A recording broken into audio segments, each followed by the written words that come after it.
എല്ലാ മാന്യപ്രേക്ഷകർക്കും ഇന്നത്തെ കാഷ്വൽ ടോക്കിലേക്ക് സ്വാഗതം. പ്രധാനമായും നഗരവാസികൾ, പ്രത്യേകിച്ചും തലസ്ഥാന നഗരത്തിലുള്ളവർ അഭിമുഖീകരിക്കുന്ന ഏറ്റവും വലിയൊരു പ്രശ്നമാണ് നഗരത്തിനുള്ളിലെ വെള്ളക്കെട്ടും അതുമൂലമുണ്ടാകുന്ന പ്രതിസന്ധിയും, മറുഭാഗത്ത് നഗരസഭ ഉണ്ടാക്കി വയ്ക്കുന്ന വലിയൊരു മരണക്കെണിയായിട്ടുള്ള കുഴികൾ. നിലവിൽ സ്മാർട്ട് സിറ്റി പദ്ധതിയൊക്കെയായി ബന്ധപ്പെട്ട് പല കുഴികൾ എടുത്തിട്ടുണ്ട്. അത് ഇന്ന് BJP പ്രവർത്തകർ പ്രതിഷേധവുമായി എത്തി ആ കുഴി മൂടിയ വാർത്തയൊക്കെ തന്നെ നമ്മൾ കണ്ടായിരുന്നു, അല്ലേ? തിരുവനന്തപുരം നഗരത്തെക്കുറിച്ചല്ലേ പറയുന്നത്? അതെ. എനിക്ക് വലിയ താല്പര്യമില്ലാത്തൊരു കാര്യമാണ് കേട്ടോ. കാരണം എല്ലാ മഴക്കാലത്തും എല്ലാവരും എവിടെ ഇരുന്ന് പറയുന്ന ഒരു കാര്യമാണ്. ഇത് ഒരു മാറ്റവും ഉണ്ടായിട്ടില്ല. എന്നെ തല്ലണ്ടമ്മാവ, ഞാൻ നന്നാകില്ല എന്ന് പറയുന്ന ഒരു ചൊല്ലുണ്ട്. അത് തിരുവനന്തപുരത്തിനെ സംബന്ധിച്ചിടത്തോളം അക്ഷരാർത്ഥത്തിൽ ശരിയാണ്. നമ്മൾ രാഷ്ട്രീയ ചർച്ചകളിലൊക്കെ പറഞ്ഞിട്ടുണ്ടല്ലോ, ഈ തിരുവനന്തപുരത്ത് നിൽക്കുന്ന MP-മാരൊക്കെ വരുത്തന്മാരാണ്. തിരുവനന്തപുരം നന്നാകണമെന്ന് ഒരു കാലത്തും, നന്നാകുകയല്ല ഗുണം പിടിക്കണമെന്ന് ഒരു കാലത്തും യാതൊരു താല്പര്യവും ആർക്കുമില്ല. അതുകൊണ്ട് തന്നെയാണ് ഒരു മേയറുണ്ട്, തിരിഞ്ഞു നോക്കുന്നില്ല. മേയർ ഏത് വഴി കൂടെ പോകുന്നത് നമുക്കറിയാമല്ലോ. അത് ഇതിനകത്ത് ആദിത്യന് ഓർമ്മയുണ്ടോയെന്ന് അറിയത്തില്ല. ബിജു പ്രഭാകർ തിരുവനന്തപുരം കളക്ടറായിരിക്കുന്ന സമയത്ത് ഒരു ഓപ്പറേഷൻ അനന്ത എന്നും പറഞ്ഞൊരെണ്ണം നടത്തി.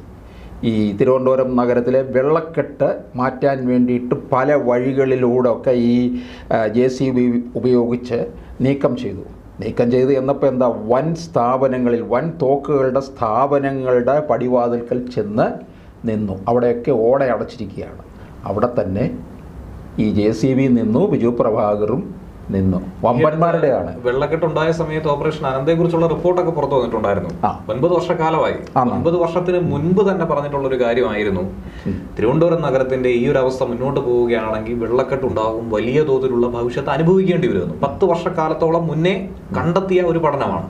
ഇതേ ഒഴുകാനായിട്ടുള്ള ഒരു മാർഗമില്ല, വഴിയില്ലെന്നുള്ളത് മുഴുവൻ അടച്ചു കളഞ്ഞു ഈ സ്ഥാപനങ്ങൾക്കൊക്കെ. അപ്പോൾ ഇതിനൊക്കെ അനുമതി കൊടുത്തതാരാ? നഗരസഭയല്ലേ കൊടുത്തത്?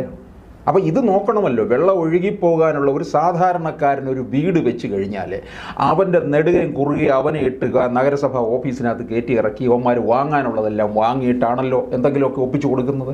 ഇതിലൊന്നും യാതൊരു തരത്തിലുള്ള, ഇതൊക്കെ വൻ ഇടപാടുകൾ നടത്തി അല്ലെങ്കിൽ വമ്പന്മാരുടെ ഇതിൽ. അതുകൊണ്ടാണ് ബിജു പ്രഭാകർ നടത്തിയ ഓപ്പറേഷൻ അന്ത അവിടെ വെച്ച് തന്നെ അവസാനിച്ചത്.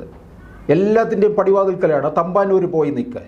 ഇവിടെ തിരുവനന്തപുരം അങ്ങ് എന്താണ് സ്മാർട്ട് സിറ്റി ആക്കാൻ പോകുന്നു. നമ്മുടെ ആൻ്റണി രാജു തിരുവനന്തപുരത്തെ MLA ആണല്ലോ. അദ്ദേഹം പറഞ്ഞു ഇനി ദുബായ് നാണിക്കുമെന്ന്. ദുബായ് നാണിക്കുന്നുണ്ട് ഇവിടുത്തെ ഗതി കണ്ടിട്ട്.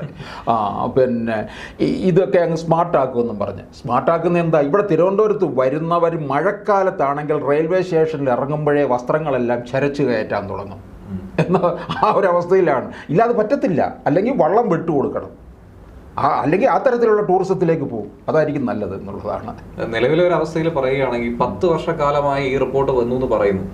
ഏറ്റവും കാലഹരണപ്പെട്ട ഒരു മാസ്റ്റർ പ്ലാൻ തന്നെയാണ് നഗരസഭയുടേത്. പ്രത്യേകിച്ച് ഈ ഡ്രെയിനേജ് സിസ്റ്റം, അതുപോലെ ഓടകൾ, അങ്ങനെ പലതരത്തിലുള്ള സംവിധാനങ്ങൾ. പ്രധാനമായിട്ടും നമ്മൾ ഏവരും കാണുന്നത് ഇപ്പോൾ നഗരത്തിലൂടെ ചെറിയ വഴികളിലൂടെ, പ്രധാന റോഡുകളിലൂടെ പോകാൻ പറ്റാത്തത് കാരണം ട്രാഫിക് തിരക്ക് ഒരു ഭാഗത്ത്, പ്രധാന റോഡുകളൊക്കെ തന്നെ ഈ വെള്ളയമ്പലം, വഴുതക്കാട് റോഡൊക്കെ തന്നെ പൊട്ടിപ്പൊളിച്ചിട്ടേക്കുവാണ്.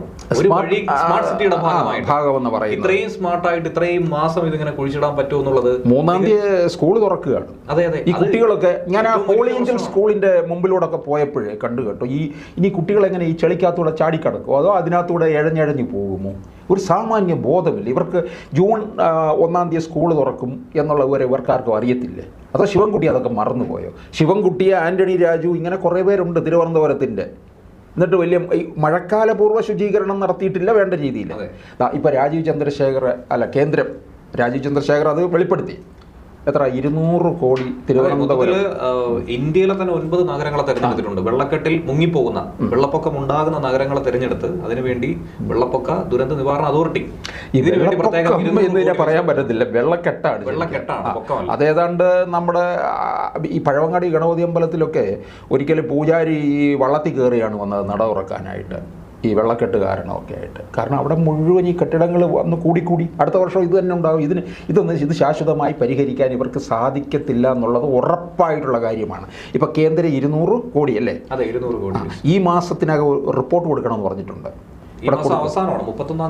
എത്ര ദിവസമുണ്ട്? ഇവ കൊടുക്കുമോ? ആരാ കൊടുക്കേണ്ടത്? നഗരസഭയാണ്. നഗരസഭ വേറെ കാര്യങ്ങളിൽ ഇങ്ങനെ നോക്കി നടക്കുകയാണ്. കൊടുക്കത്തില്ല. ഇത് അതിൽ 150 കോടി കേന്ദ്രം ചെലവാക്കും, 50 കോടി ഇവിടെ. ഇതിനകത്ത് എന്തായിരിക്കും നടക്കാം? ഇതൊക്കെ വിഴുങ്ങിപ്പോകുമെന്നുള്ളതാണ് യഥാർത്ഥത്തിൽ. കേന്ദ്രം ഇത്രയും ചെയ്തു തരുന്നിട്ട് പോലും കേന്ദ്രം ആവശ്യപ്പെട്ടിട്ടുള്ള പല കാര്യങ്ങളുണ്ട്. എന്തിന് നരേന്ദ്രമോദി സർക്കാർ അധികാരത്തിൽ വന്നപ്പോൾ എയിംസിൻ്റെ സ്ഥലം ചൂണ്ടിക്കാണിക്കാൻ പറഞ്ഞു, കൊടുത്തില്ല. എന്നാൽ അന്ന് ഉമ്മൻചാണ്ടിയാണ് മുഖ്യമന്ത്രി. ഇവരാരും ഒരു സ്ഥലവും ചൂണ്ടിക്കാണിച്ചു കൊടുത്തിട്ടില്ലല്ലോ. പക്ഷേ ഓരോ ബജറ്റ് കഴിയുന്നതോറും കേരളത്തിന് എയിംസ് അനുവദിക്കുമെന്നുള്ള പ്രതീക്ഷ ഇപ്പോഴും അതുണ്ട്. ഇപ്പോൾ ഇടയ്ക്ക് അങ്ങ് കൊണ്ടുപോകാൻ തുടങ്ങി കിനാലൂരിലേക്ക്, കോഴിക്കോട്ടേക്ക്. പക്ഷേ ഇത്തവണ രാജീവ് ചന്ദ്രശേഖർ തിരുവനന്തപുരത്ത് തെരഞ്ഞെടുപ്പ് പര്യടന വേളയിൽ പറയുകയുണ്ടായി, അത് നെയ്യാറ്റിൻകരയ്ക്ക് തന്നെയായിരിക്കും, തിരുവനന്തപുരത്ത് തന്നെ എയിംസ് കൊണ്ടുവരും എന്നുള്ളത്. അത് അദ്ദേഹം ജയിച്ചാലും ഇല്ലെങ്കിലും ഒക്കെ അത് തിരുവനന്തപുരത്തിൻ്റെ കാര്യത്തിൽ ഇവർക്കൊരു നോട്ടം ഉണ്ടെന്നുള്ളതാണ്. അപ്പോൾ എന്തായാലും ഇവിടെ ഇനിയിപ്പോൾ ഇവർക്ക് ചെയ്യേണ്ട കാര്യങ്ങളെന്ന് പറയുന്നത് ഈ അനധികൃതമായിട്ടുള്ള നിർമ്മാണം ഇനിയെങ്കിലും ഒഴിവാക്കി, അതുപോലെ പിന്നെ ഈ മഴവെള്ള സംഭരണ രീതികളുണ്ട്. ഈ 2000 സ്ക്വയർ ഫീറ്റിന് മുകളിൽ വീട് വയ്ക്കുമ്പോൾ മഴവെള്ള സംഭരണ ഇത് ഉണ്ടായിരിക്കണം ആ വീട്ടിനകത്ത് എന്നാണ്. പക്ഷേ ഇത് നിയമം വന്നിട്ട് കുറേ നാളായി, പക്ഷെ ആരും അനുസരിക്കാറില്ലെന്നുള്ളതാണ്. ആരും ചെയ്യുന്നില്ല. ഇത് ഏത് തരത്തിൽ സംഭരണം നടത്തണം എന്നുള്ളതിനെക്കുറിച്ചൊക്കെ പലരും ജലശാസ്ത്രജ്ഞന്മാരൊക്കെ ഈ പഞ്ചായത്ത് തലത്തിലൊക്കെ തന്നെ പരിശോധിക്കുകയാണെങ്കിൽ ഒരു ഹരിയാലി പദ്ധതിയുണ്ട്. ഇതനുസരിച്ചുകൊണ്ട് വീട്ടിൽ തന്നെ മഴക്കുഴികളും മറ്റുമൊക്കെ നിർമ്മിക്കാൻ സാധിക്കും. അത് ചിലർ പറയും ഞങ്ങൾ 3 സെന്റിനകത്ത്, പക്ഷേ അതിലാണെങ്കിൽ പോലും ഇത് സംഭരിക്കാനുള്ള സംവിധാനം ഉണ്ടെന്നാണ് പറയുന്നത്. ഇതൊന്നും വലിയ ഭാരിച്ച ചിലവല്ല. ഇതിന് സബ്സിഡി കൊടുക്കാൻ സർക്കാർ തയ്യാറാകണം. അങ്ങനെ വന്നു കഴിഞ്ഞാൽ ഈ മഴവെള്ളവും സംഭരിക്കാം.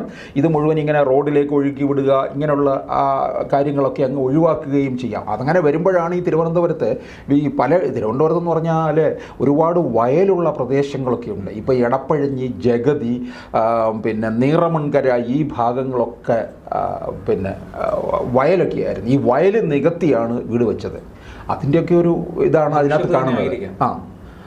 അപ്പോൾ ഇതിനകത്ത് ഇനിയിപ്പോൾ ഈ സ്മാർട്ട് റോഡ് എന്ന് പറഞ്ഞ് ഇവർ കൊണ്ടുവരുമ്പോൾ എന്താ സംഭവിക്കുന്നത് നമുക്കറിയത്തില്ല. ഇതിനകത്തൂടെ ഈ മഴക്കാലമാകുമ്പോൾ ഈ സ്മാർട്ട് റോഡിൽ കൂടെ വെള്ളം ഇങ്ങനെ ഒഴുകി കൊണ്ടുപോകുമായിരിക്കും. ഇപ്പം തന്നെ നമ്മൾ രാജകീയ വീഥി എന്നൊക്കെ പറയുന്ന നമ്മുടെ കവടിയാർ വെള്ളയമ്പലം റോഡൊക്കെ ഉണ്ട്. ഒരു മഴ പെയ്ത് കഴിഞ്ഞാൽ വെള്ളയമ്പലത്ത് മുട്ടറ്റം വെള്ളം. അവിടെ കൃത്യമായിട്ടുള്ള ഡ്രെയിനേജ് സംവിധാനം ഉണ്ടെങ്കിൽ പോലും അതുവഴി വെള്ളം ഇറങ്ങിപ്പോകാൻ സാഹചര്യമില്ല. കഴിഞ്ഞ ദിവസം തന്നെ ഒരു വീഡിയോ സോഷ്യൽ മീഡിയയിലൊക്കെ വൈറലായതായിരുന്നു. ഒരു ഓട്ടോ വന്ന് ഈ ഓടയുടെ ഒരു കുഴിയുണ്ട്, അത് അടഞ്ഞിരിക്കുന്നത് കൊണ്ട് പോലീസുകാരോ മറ്റോ ആയിരിക്കണം, ഈ സ്ലാബ് എടുത്ത് മാറ്റി വെച്ചിട്ടുണ്ടായിരുന്നു. ഓട്ടോ വന്ന് നേരെ വെള്ളക്കെട്ടിൽ ഈ കുഴിയിലേക്ക് വീണു.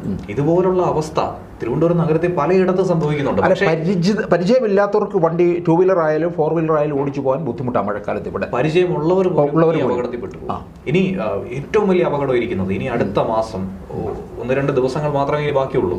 അതുകൂടി കഴിഞ്ഞാൽ സ്കൂൾ തുറക്കുവാണ്. സ്കൂൾ തുറന്നു കഴിയുമ്പോൾ കുട്ടികളെ നിയന്ത്രിക്കാൻ കഴിയില്ല. കുട്ടികൾക്ക് കുഴിയുണ്ടെന്ന് പറഞ്ഞു കൊടുത്ത് അതുവഴി പോകരുത് എന്ന് വിലക്കിയാൽ പോലും അവർക്ക് അവരുടെ സ്വാഭാവികമായ ഒരു റൂട്ട് ഇതാണെന്നുണ്ടെങ്കിൽ അവർ അതുവഴി ചിരിച്ചുല്ലസിച്ച് മഴ പെയ്യുമ്പോൾ വെള്ളച്ചാട്ടത്തിൽ ചാടി ഇങ്ങനെയൊക്കെ പോകുന്നതാണ്. പക്ഷേ 2 പൊക്കത്തിലാണ് നഗരത്തിൽ പലയിടത്തും കുഴിയെടുത്ത് വെച്ചിരിക്കുന്നത്. ഈ കുഴിക്കുള്ളിലാകട്ടെ കമ്പിയും സ്ലാബും ഇതൊക്കെ തന്നെയാണ് ഇരിക്കുന്നത്. വലിയ അപകടമാണ്. അത് അടയ്ക്കാനാണ് ഇന്ന് BJP-ക്കാർ ഒരു പ്രതിഷേധം ഉണ്ടായിരുന്നത്. ഇതിനകത്ത് ഈ ഇപ്പം പറയുന്നത് കാലാവസ്ഥാ വകുപ്പ് പറയുന്നത് ഇപ്പം പെയ്ത് കഴിഞ്ഞത് വേനൽ മഴയായിരുന്നു. ഇനിയും കാലവർഷം വരാൻ പോകുന്നു. അപ്പോൾ കാലവർഷം വരാൻ പോകുമ്പോൾ എന്തായിരിക്കും ഇവിടുത്തെ സ്ഥിതി എന്നുള്ളതാണ്. അപ്പോൾ തിരുവനന്തപുരം ഇനി ആര് നന്നാക്കും? എന്തായാലും രാജീവ് ചന്ദ്രശേഖർ കേന്ദ്രം അനുവദിച്ചിരിക്കുന്ന ഈ ഫണ്ട് കൊണ്ട് ഇവരിത് തിരുവനന്തപുരത്തിനൊരു പ്രത്യേക ഈ വെള്ളക്കെടുതിയിൽ നിന്ന് രക്ഷപ്പെടാനുള്ള എന്തെങ്കിലും വഴി ഉണ്ടാകുമോ എന്നറിയത്തില്ല. കാരണം അതങ്ങനെ ഫണ്ട് ചെലവഴിച്ചിട്ട് കാര്യമില്ല.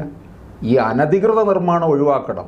എവിടെയൊക്കെ ഈ ഓട തടഞ്ഞു വെച്ചിട്ടുണ്ടോ അതെല്ലാം മാറ്റിയെടുക്കണം. ഈ തിരുവനന്തപുരത്തിന് എന്ന് പറഞ്ഞാൽ ഒരുപാട് ജലാശയങ്ങളുള്ള ഒരു പ്രദേശമാണ്. ആ ജലാശയങ്ങളെ മുഴുവൻ സംരക്ഷിക്കുക, ഹെറിറ്റേജ് ബിൽഡിങ് സംരക്ഷിക്കുക, ഇതൊക്കെ ചെയ്തു കഴിഞ്ഞാൽ തിരുവനന്തപുരം ഏറ്റവും വലിയ ഒരു പൈതൃക നഗരമാക്കി മാറ്റാൻ കഴിയും. അവിടെയാണ് തലസ്ഥാന നഗരി എന്നുള്ള രീതിയിൽ അഭിമാനിക്കാൻ. ഞാൻ തിരുവനന്തപുരത്ത് വന്നിട്ട് 40-45 വർഷമായി കേട്ടോ. ഇപ്പോഴും അന്നത്തെ പോലെ തന്നെ വെള്ളക്കെട്ട് ഇപ്പോഴും ഉണ്ട്. ഇവരെന്ത് മാറ്റം വരുത്തി എന്നുള്ളതാണ് അറിയേണ്ടത്. ഒരു മാറ്റവും കാണുന്നില്ലെന്നുള്ളതാണ്. അവിടെ ഇവിടെ കുറേ ടാറിട്ട് പൂശി വെച്ചാൽ എന്തെങ്കിലും ആകുമോ? കുറേ ബിൽഡിങ്ങുകളുമായി, ഇത്രയേ ഉള്ളൂ. അപ്പോൾ ഇതിനൊരു ശാശ്വത പരിഹാരം ഇനിയെങ്കിലും കണ്ടെത്തിയാൽ മാത്രമേ നമ്മുടെ ഭാവി തലമുറയ്ക്ക് ഇതിൽ നിന്ന് രക്ഷപ്പെടാനായി സാധിക്കൂ. കാരണം പറഞ്ഞു വരുന്നത് കുട്ടികളുടെ കാര്യമാണ്. നമ്മുടെ ഒക്കെ വീട്ടിലുള്ള കുട്ടികളുടെ കാര്യമാണ്. അവരുടെ ഭാവിയെ കരുതിയെങ്കിലും അവർക്കൊന്നും തന്നെ സംഭവിക്കാതിരിക്കാൻ വേണ്ടിയെങ്കിലും ഈ പറഞ്ഞ പ്രധാന റോഡുകളിലുള്ള ഈ വെള്ളക്കെട്ടും കുഴികളും ഒക്കെ നികത്തി കൃത്യമായ രീതിയിൽ മുന്നോട്ട് പോകണം. നമ്മൾ പല മോഡലുകൾ പറയുന്നുണ്ട്. ഇതിൽ ശരിക്കും കേരള സർക്കാർ അല്ലെങ്കിൽ നമ്മുടെ അധികാരികൾ കണ്ണു തുറന്ന് കാണേണ്ടത് ജപ്പാൻ മോഡലിനെ പറ്റിയാണ്. ഒരൊറ്റ രാത്രി കൊണ്ട് ഒരു പാലം കെട്ടാൻ അവർക്ക് സാധിക്കും, ഒരു വലിയ റോഡ് നിർമ്മിക്കാനായി സാധിക്കും. എന്തിനേറെ പറയും, നമ്മുടെ കേന്ദ്ര സർക്കാർ തന്നെ 100 മണിക്കൂർ കൊണ്ട് 100 കിലോമീറ്റർ എക്സ്പ്രസ് ഹൈവേ നിർമ്മിച്ച ഒരു വാർത്ത ഈ അടുത്തായിരുന്നു പുറത്തു വന്നത്. ഇത് ചെയ്യാൻ കഴിയും, എന്തുകൊണ്ട് ചെയ്യുന്നില്ല എന്നുള്ള കാര്യമാണ് ഇനി പരിശോധിക്കേണ്ടത്. എന്തായിരുന്നാലും ശക്തമായ രീതിയിൽ ഇതിനെതിരെ പ്രതികരിക്കാനും ഇതിനെതിരെ പോരാടാനും ജനങ്ങൾ തന്നെ ഇനി തയ്യാറാകേണ്ട ഒരു സാഹചര്യമാണ് ഉണ്ടായിരിക്കുന്നത്. രാഷ്ട്രീയ ഭേദമന്യേ ഈ വിഷയത്തിനെതിരെ ഒരു ജനകീയ വിഷയം എന്ന രീതിയിൽ തന്നെ എല്ലാവരും നോക്കിക്കാണേണ്ട ഒരു പ്രശ്നമാണ്. ജനങ്ങൾക്ക് വേണ്ടിയാണ് ഇങ്ങനെ ഒരു സംസാരം, ജനങ്ങൾ പറയാൻ ആഗ്രഹിക്കുന്ന ഒരു കാര്യം കൂടിയാണ്. എന്തായിരുന്നാലും ഇന്നത്തെ കാഷ്വൽ ടോക്ക് നമുക്കിവിടെ അവസാനിപ്പിക്കാം.